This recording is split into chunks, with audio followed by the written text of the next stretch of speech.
the United Nations remains fully engaged by your side. Only together can we achieve the common objectives of peace, security and cooperation of the Addis Ababa framework. The peoples of the region are counting on us. I thank you. Asante sana. Murakoze Shane. I also call on political and community leaders to end hate speech.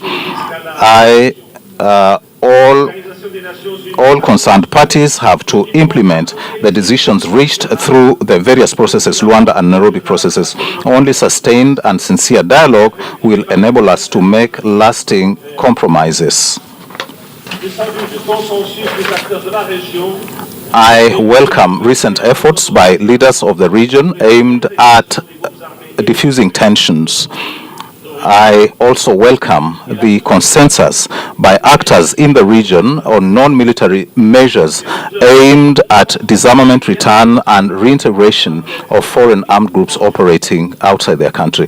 In this regard, I call on all countries to support the work by the Operational Cell and Contact Coordination Group. The context of having this summit recommends to us or calls upon us to do a very detailed assessment what was done, to talk about how we look at this in a detailed way, so that all the peoples, especially my people, we find ourselves at crossroads.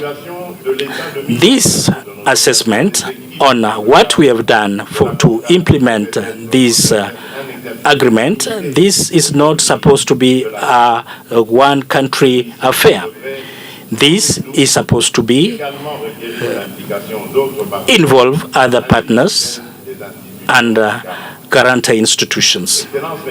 Excellency, ladies and gentlemen, I'm taking this floor to talk to you about people who have this thirst for peace and other peoples of our sister countries.